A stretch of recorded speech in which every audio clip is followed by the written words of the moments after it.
Krista Shafto. As she said, I'm the Director of Institutional Effectiveness at Galen College of Nursing. My caveat from the beginning is that I don't do our reporting. My staff person who does is on vacation right now. So hopefully they will provide lots of great expertise, and I have lots of prompts and other things to try to just help the discussion. So I think what we're going to do is just start by having each of our panelists talk for just a few minutes about where they are and what kind of custom reporting they do. Okay, and then, here. Oh, almost dumped the water. Good morning, everybody. So I'm Crystal Koch from Mount Royal University in Calgary, Alberta, Canada. We have been using the Blue software now since 2013, so we've had a lot of evolution with how we're doing the reporting. In the beginning, it was very much just the reports that Blue had designed for us, and we were just copying them, and on we go. And as we've added new stakeholders and users on, it's become more and more important to have the ability and the flexibility to give them custom reports. So we do several different things, including we do export out of Blue a lot of our data and do the custom reporting that way. But we also do custom reports within Blue, and I'm here to answer questions and if I can be assistance to anything that you have to ask. I'm Dan Odell. I'm the application administrator for the Office of Institutional Effectiveness at the University of Nebraska at Omaha.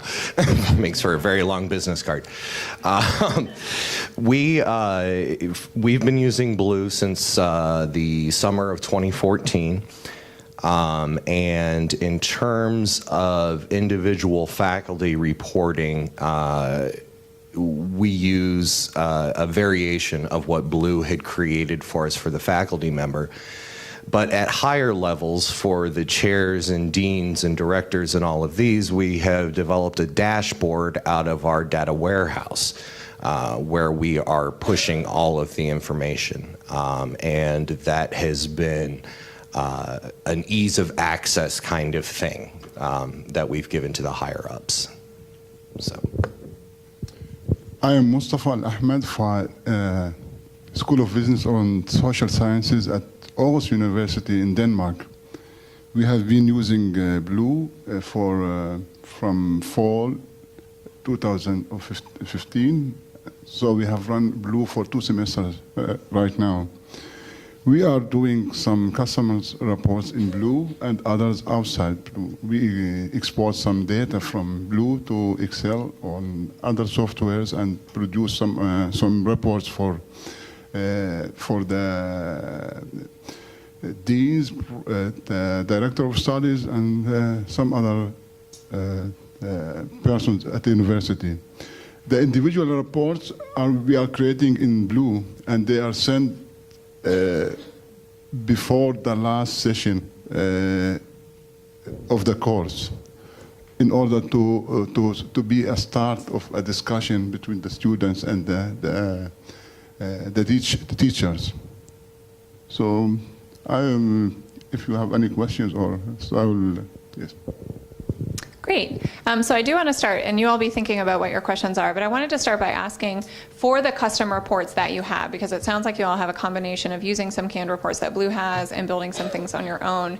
What was the impetus for building those custom reports? Is it because of functionality that Blue could add, or is it about the way that your users are accessing your data, or could you just say a little bit about sort of why you felt like you needed to customize particular things? So at our institution, unfortunately, because of policy, we still have to print our reports. We're not doing electronic filing. So it became necessary very quickly to be able to have a condensed version of the wonderful report that Blue generates. And also at the time, there was a lot of politics going around about switching to online, and as soon as they saw a different report that didn't look similar to what they had, they couldn't trust it. So it became my task to customize the report as much as I could to get it to look like their one-page spreadsheet style report that they were used to having over the years. So that was the start of the custom reporting for me. For us, our Office of Institutional Effectiveness, we got a new director a couple of years back. And he has brought in with him a philosophy that I believe he got from an article somewhere, but a philosophy of of building apps rather than reports. So there's been a strong push on our campus to make things electronically accessible, and we're trying to do as much dashboarding out of our data warehouse as much as possible to give the end users access to the most current data, the most accurate data, and the official data. Yes, we are doing two types of customized reports. One which could be done in Blue, but because we are missing what is they call the advanced relationship, we need customized report for the TAs, because our courses, we are evaluating the teacher, the lecturer, and the TAs at the same form. Because we are missing the advanced relation that the student can be related to the teacher and the TA, so we have to export the data and to do the report outside. The other type of customized reports is for our director of studies and for the vice dean. They want to have so much information in one page. So we have to collect a lot of data from all the information could be done in Blue, but it will be several pages and different reports. So we have to export the data, collect it, and to put it in an Excel sheet. So all the information could be seen at one page. That's the reason we are doing that. Okay, great. Does anyone have any questions right now? No? Okay. So to follow up on that, I guess, and you did all touch on this a little bit, who has input in terms of what your reports look like? So, when you're thinking about both customized and regular reporting that you're doing on your different surveys and course evaluations, do faculty have a role in deciding what shows up on there? Deans, your provost, who are the people who you're sort of catering to in terms of deciding? I know you're talking about a lot of you having a one-page version, but, also in terms of the content and making sure that it's understandable to whoever that audience is. So we have several different stakeholders. When we first started, it was just for our credit courses. And as we've continued and there's been continued success, our continuing education, our conservatory, our youth programs, our MRU kids, and they've all come on board as well. So we have a lot of different stakeholders involved. On the credit side, there's a committee that sits that involves students, faculty, administration, and resource people, and they're in charge of deciding what looks like what and what they want to see where. The provost has her specifications of the reporting that she wants to be going out to deans and to the president and other vice presidents in the university. And then continuing education, I work with them one-on-one really, and they customize and tell me what they would like to see, what's important for them, and how it's most important if they want to see it in a graph. So that's our stakeholders there. On our end, for the faculty reporting directly out of Blue, we did some changes to the report so it looked more like what the faculty member was used to seeing, because change is a very bad thing apparently.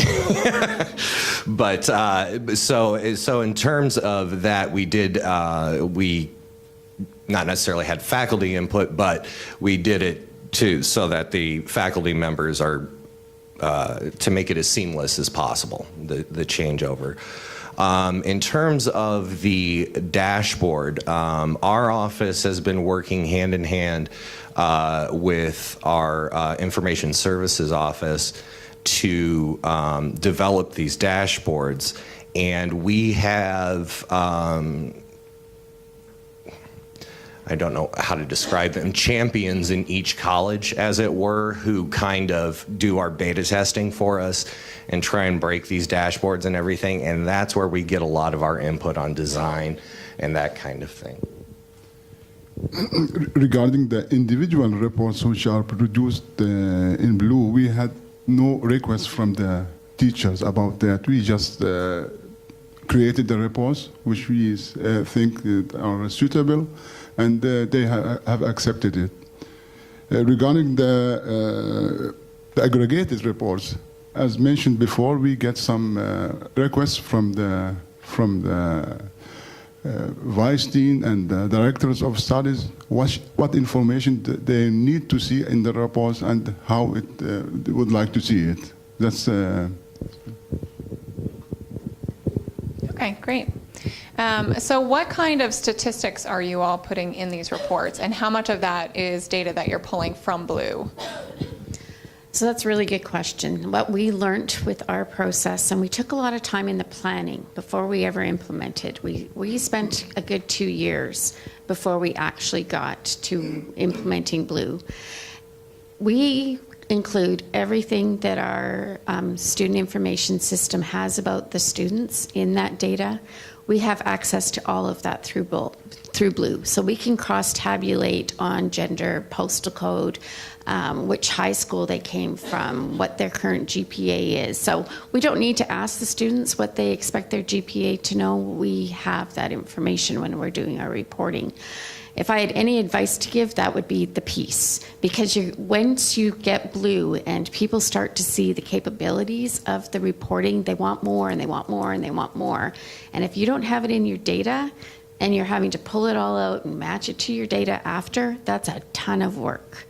So, put everything that you're allowed to have access to in different states and counties, and everything might have different rules there. We're guided in Canada quite strictly with that, and we have to have, it's called a privacy impact assessment, and it's filed with the government, and so we have really clear guidelines about what we're allowed to have access to. So that would be my piece there. The instrument we use for our evaluation is based on the SEEQ, the SEEQ. I don't know if you're familiar with that. It's a 32-question sort of survey that has 9 dimensions to it. And our reporting basically will break it down by dimension, by question, and everything. Our office did recently put out a white paper that examined all of the course evaluation data from 2015. And we were looking at the effect of timing and quality of, or the effect of timing and response rates on the quality of responses that you get from students and whatnot. And we were able to do that same sort of thing where we were able to track the student and see what grade they actually got as opposed to what they thought they were going to get. So, and in that white paper, we were able to slice all of this data in a ton of different ways and show that there was no major difference in timing or in response rate or grade or interest in the course or anything along those lines. All of the answers end up being about the same. So that's how we... Yes, we don't have so many demographic fields about students in our database, but we are negotiating with our IT department to get these. We have some demographic fields about the courses, which level is, which department is belonging to, and what is which program, study program there is belonging to.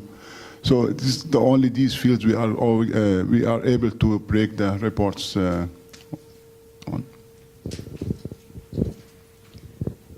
I'm just going to add that we also collect the demographic information on our faculty. So recently it was a big question around the water cooler discussions that female faculty were being assessed lower than male faculty, and there was this whole thought that we should be looking at how we are assigning tenure and pre-tenure to female faculty different. So with having that data in Blue, we were able to do that assessment really quick and easy. And our results are actually probably different than many institutions where the female faculty were actually scoring higher than the male faculty. So, and it didn't take months and years to get that data because we had it. We didn't have to go looking for it. Yeah. Actually, looking at this, I don't know if we have another mic. For the two of you that are including student demographics and cross-tabbing, how do you maintain student anonymity, which at my university is a big deal? We only do it at the very high aggregate level.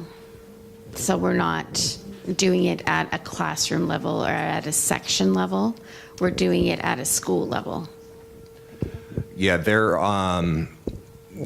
we don't claim the system to be anonymous. We claim it to be confidential. There are 3 people on campus who have access to the student information directly, and that's the 3 administrators of Blue on campus. And the reason we set it up that way in particular was because if a student wrote a comment that they were going to do harm to themselves or to a professor, we had to be able to track it back to a specific student. So we try and keep it as confidential as possible so that, like I said, only 3 people on campus have access to that information. And that's the same for us as well. We communicate to our students very clearly that it's confidential but no longer anonymous. And we've created videos and are educating the student population on that because students understand when you go online, it's never really anonymous. They know that. They're millennials. So we are upfront with that and tell them that, and that's how we manage that. Yeah, so what is that like for the rest of you? I'm just curious, because I know, like you said, I know at our institution that's a huge concern for students. And it's in part because all of our classes are so small.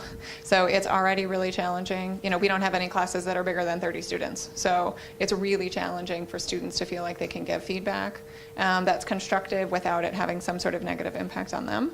So we haven't had a practice of tying our demographic data in. Right. And I'm curious how many of you have. So who here uses their data from their student information system, you know, to include things like demographic data? We brought it in, but we haven't actually, like, we haven't released it or encouraged it in any of our reporting yet. So, and we've used very limited variables. We had a discussion initially about putting lots of demographic data in, and then we kind of pulled back on that. I think we just put a couple variables in. Again, we haven't really used it. It's in there. We're piping it in, but we're Right. not really doing anything yet. Great. And so it looks like most of you are not at least doing that from your standard system. So then are you asking them questions for them to provide that themselves? Or you're just ignoring it? Yeah, we are. You're asking them questions? Yes, Yeah. To self-identify. Okay. No, that's really helpful. That's something to think about. It would be nice to be able to automate some of that, but we do, even with faculty and staff, like when we survey our employees, there's been a lot of discussion about that, where employees don't want to be able to be identified with a particular department, especially departments that don't have that many staff in them or don't have that many faculty. And so, you know, we have strayed away from doing that, from providing any data, and that means that we're just relying on them to self-report, you know, which units they belong to if they want to report that. Exactly. So we have a 10-year strategic plan that we help feed data to, and part of it is about retention. And so with this new tool, there's the desire to how can we be more proactive instead of always being reactive with the data. And our present administration is very interested. So the reporting back with the demographic data and any of that is just at the very high level. It's not for public consumption. It's just for in-house decision making. Great, thank you for sharing. Okay, so another question here related to reports is, how long are you keeping these reports available? And I would imagine that varies quite a bit. I know if you're talking about having a dashboard, it's probably like you probably have much longer periods. So do you allow people to look at like trends over time? Can they compare multiple semesters or? So our reports, we're managed by policy, and we are required to keep them for 7 years. And we will be doing aggregate reporting for faculty shortly. We haven't got there, because we want to have 3 years of data before we start aggregating it for them. Our faculty level reports, at this point, we've just been keeping available. We haven't been archiving them, so they can access any report back to summer 2014 through their Blackboard accounts. On the dashboard, yeah, it's one of those things that we don't currently have a functionality where you can compare 2 semesters, but we do have the ability to switch between semesters on a particular screen. But that is the type of thing that, yeah, we will be storing in our data warehouse for an indeterminate amount of time so we can do some over time analysis later on. Yes, as mentioned that we have just run the evaluation for 2 semesters, so we don't have some reports yet. But there, as you are, we keep it open, and the teachers can go back to their reports from the previous semester. But we are also negotiating with our IT department to incorporate the data from Blue into the central database. So in future we can do the analysis and things like that. Yes. Great. So it sounds like you all have done different things in terms of how you're using your data. Are there any particular sort of, I don't want to use the word tricks, but like special features you found in Blue or particular tips that you might offer for other people who might be newer to building reports and trying to customize things for their institutions? So the spreadsheet tool in Blue can be very helpful and useful. It's limited in how you can display it. It can only be displayed in portrait, which is unfortunate. If it could be displayed in landscape, it would save me a lot of time. And for printing, it would save paper. So that would be my suggestion. If you, of course, the Blue eXplorance team is great on helping you through, but that was a real assistance to me finding that spreadsheet instead of just using the graphs and the charts and the statistics. Well, in terms of the dashboarding project, I've been sort of tangentially involved with that, so I don't know that I really have any tips or tricks, as it were, on that. But if anybody wants, any sort of additional information, I can definitely get in contact with you with that from the person who is involved directly with it. Well, what about sort of other reporting that you do? Because I know you said you do a lot of reporting within Blue as well. So have there been anything in particular you found, like this one feature gives you this really awesome functionality, or something that might not be obvious or might not come up in basic training when people are just learning how to use Blue? We haven't changed that report in Blue in some time. I'm just trying to think if there was anything particular that stood out for us on that. Yeah, I can't think of anything offhand right now. Sorry. Okay. Yes, we like to visualize our reports. We would like to show the results as charts and graphs, so we use it very much. We use also the spreadsheets to. Actually, if we were able to add the figures to the numbers to the figures, so we would like to avoid that. But as it now, Blue, you can't add the figures inside the blocks in the charts.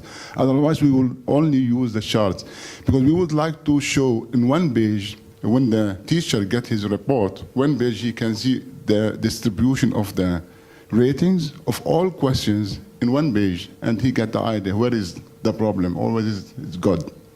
So that's we think we have produced a report which can quickly give the idea how the course is rated. Great. So I know you have slides for your dashboard. Is that something that people want to see? Okay. So maybe we'll share that. Yeah, I would like to see it. I'll just show you briefly here.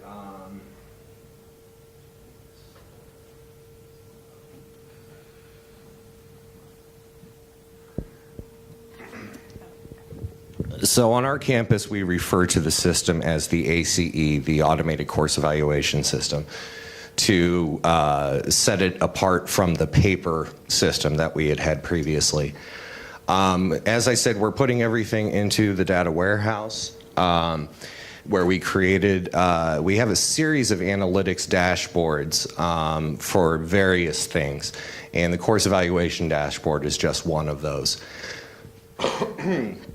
When they're accessing the dashboard, they log in with their network credentials, and that will set what they have access to, whether it's a particular college, department, whatnot. And then we have also included the ability for them to be able to drill down to the specific course level. And I'll show you here. So this is what the basic, well, it's going to be hard to see. This is what the basic dashboard looks like, where you can select your term up here. And then each of these headings is one of the dimensions from the SEEK, and each one has a little expand button next to it that will expand it and show the answers to specific questions. When they come in, this is the university look. Everybody will be able to see how's the university doing overall when they log in. Then to drill down, I'm sitting there trying to click on something that doesn't exist. So when you drill down to the college and department and whatnot, it looks like this. It's basically just a series of expanding levels on a spreadsheet. And if you click on, the blue, the name rather than the expand at any level, it will go ahead and generate a report at that level. So deans and chairs have a very, very quick way of saying, okay, how's this department doing? How's this faculty member doing? All the way down to how is this course going? So that's basically it. Pardon? Hold on, here, let me do it myself. To create your dashboard, do you use Click View? That would be something I would have to find out. The actual dashboard was developed in the IS office in conjunction with one of our business intelligence people, so I'm not sure specifically what they're using. Thank you. What's your data warehouse? We are currently, I think they're currently using Pyramid, I believe. I'm not sure. I'm not 100% sure. Like I said, that's another one of those things that I've been tangentially involved with. But we are trying to push as much data into the warehouse as possible, because more and more we're having to put out reports that rely on data from multiple infrastructure systems. So building the reports out of the warehouse makes it a lot easier to be able to do that, rather than pushing everything into another system and then trying to create reports out of that. So we use PeopleSoft. So with your login, would you only have access to what you can see? You wouldn't have access to the whole university? Correct. Okay. That first screen, everybody can see an overall view of how the university is doing, but your credentials will determine what colleges you have access to, what departments, what faculty members, and whatnot. This capture is at the administrator level, at my level, so I see everything and everyone. But, the Dean of College of Arts and Sciences will only see their departments and whatnot.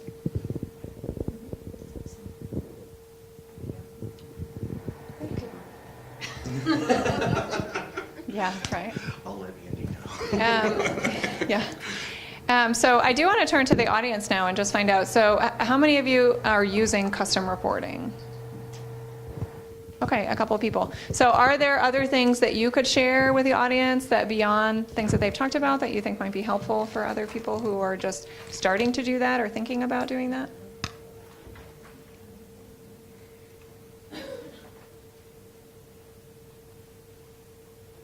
The documentation is not real good, so you just need to play. Okay. And it's helpful for yourself to document what you've learned. Big time, right? Because you figure it out and then you go back and, oh, how'd I do that? Right? What we're in the process of developing, and we have been for several years now, because we still don't have a policy, and it's really hard to write documentation when you don't have the policy. But documenting all of our processes, we have user guides for all of our stakeholders.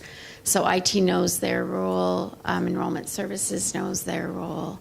And we all are working more collaboratively together that way, so that when we do have changes in administration, which is happening very regularly, at least that piece is solid and that process is established, and we can back it up. We keep track too of everything we do, all of our response rates, and we have historical data for that, so we can always answer what was paper. Now we know what online is.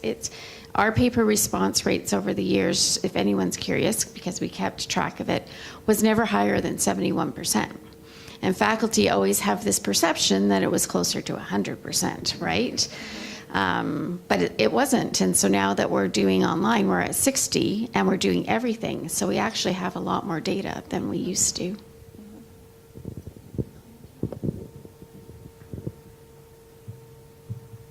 Other questions? I mean, there are other reporting things we could talk about if it would be helpful.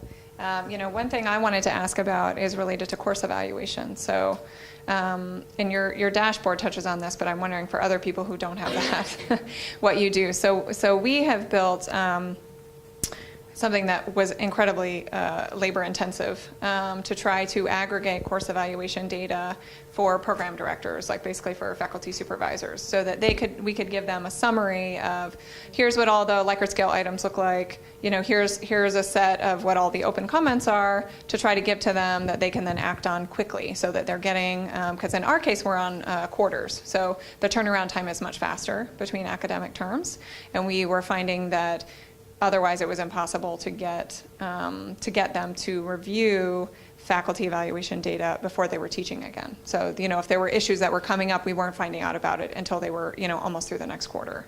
But the process we've come up with is very labor intensive. And it's all done outside of Blue. And I don't know if Blue has a way to do more of this, or if you all have come up with something that works for you. Ours is outside of Blue as Okay. well. We do have an automatic system now, though, which involved one of the gentlemen in my office doing the code work for Banner. And so now our Blue and Banner talk to each other very well. And at the end of each semester, it takes less than 5 minutes to generate the reports for the chairs and deans. Yes, and it's all an aggregate report. And we find out right away if we did miss something in our data that doesn't match. Or something got changed. We do automatic updates every night as well with our Banner, but sometimes things still change. And so that's been unbelievably useful. But, it took development time. It probably took a good 6 weeks of development time.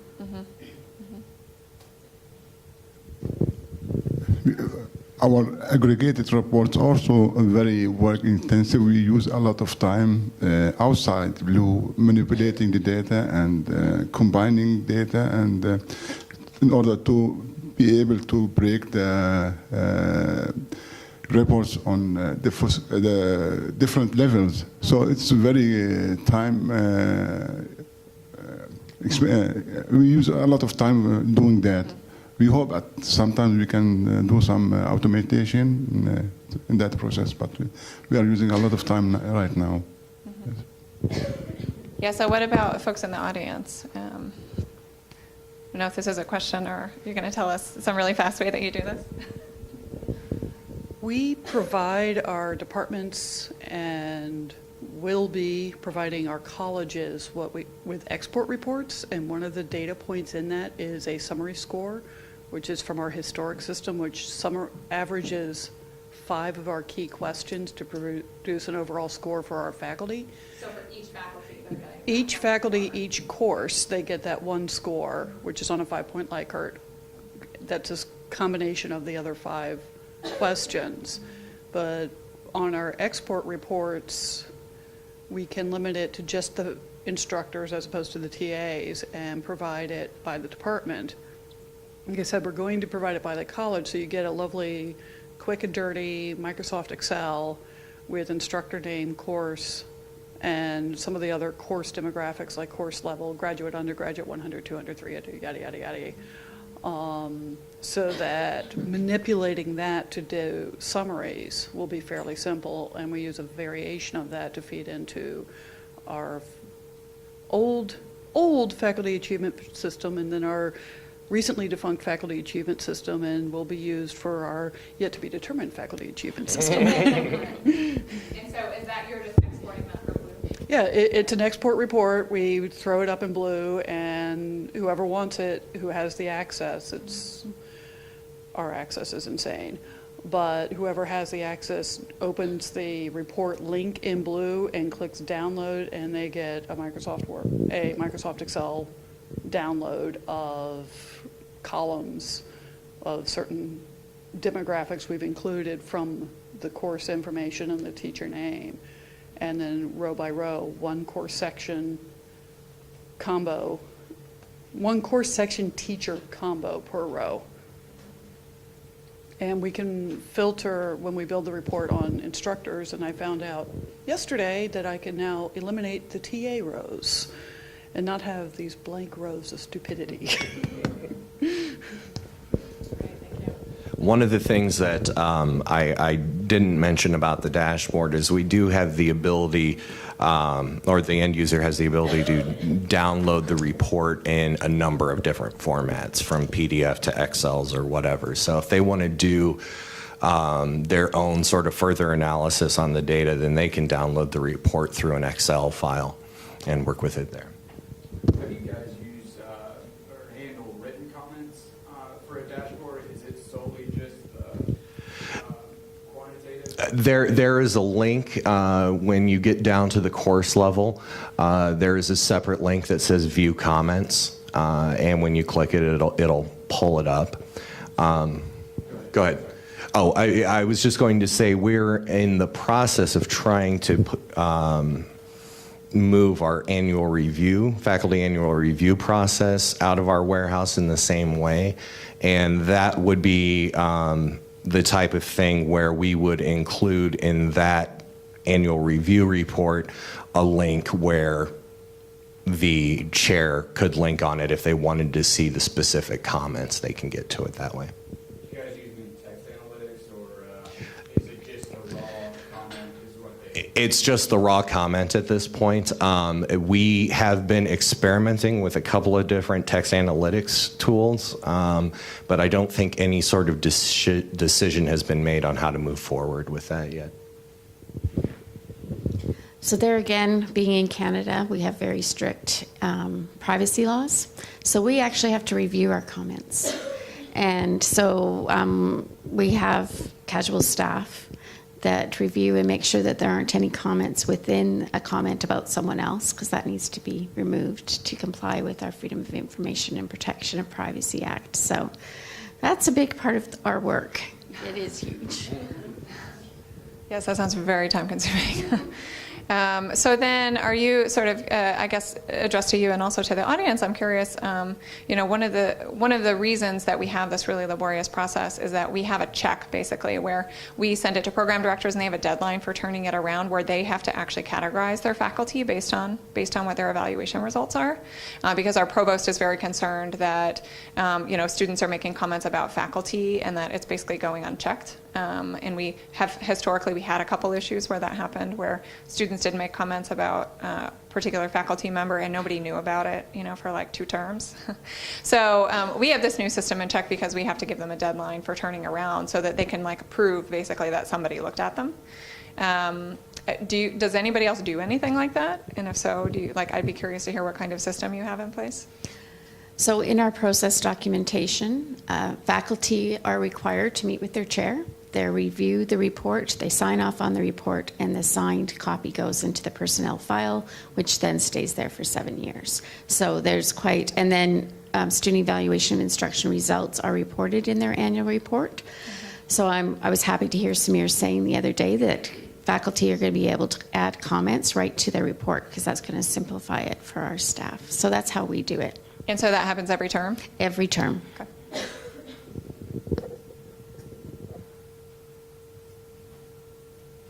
Anybody else? No? Okay. I think we can end a few minutes early.